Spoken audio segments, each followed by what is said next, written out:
Freedom Friends, Winnie here. We are on week 2 of God's awesome creation. Now, I'm going to read to you again.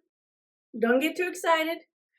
Probably going to have to do it all this month, but it's bite-sized pieces and you guys can do it too. So we're in verses 6 and we're going through to 13. We're covering days 2 and 3. So let's get into it. And God said, "Let there be a vault between the waters to separate water from water." So God made the vault and separated the water under the vault from the water above it. And it was so.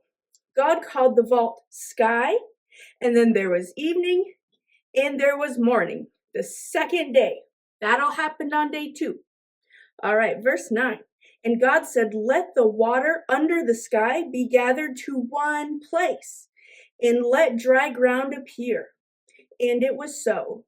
God called the dry ground land, and the gathered waters to be called seas.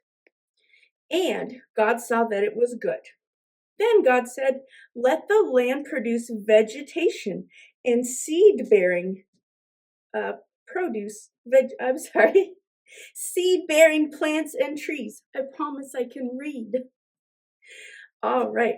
And it was according to their various kinds. And it was so.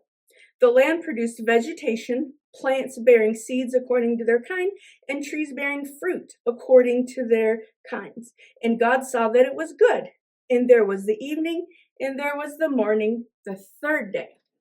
So, remember last week we were saying that God gave the earth a form and he covered it in waters. So now God is saying, okay, the next day we need to get some land going. So he took those waters and he put them in a certain place. And that's our seas. And we know that we need it because all of our fishies are going in there. And well, we need water to grow plants too. So then God has our land. Once he's got that, well, he rests. And then the next day, he's saying, we need to get this good stuff growing.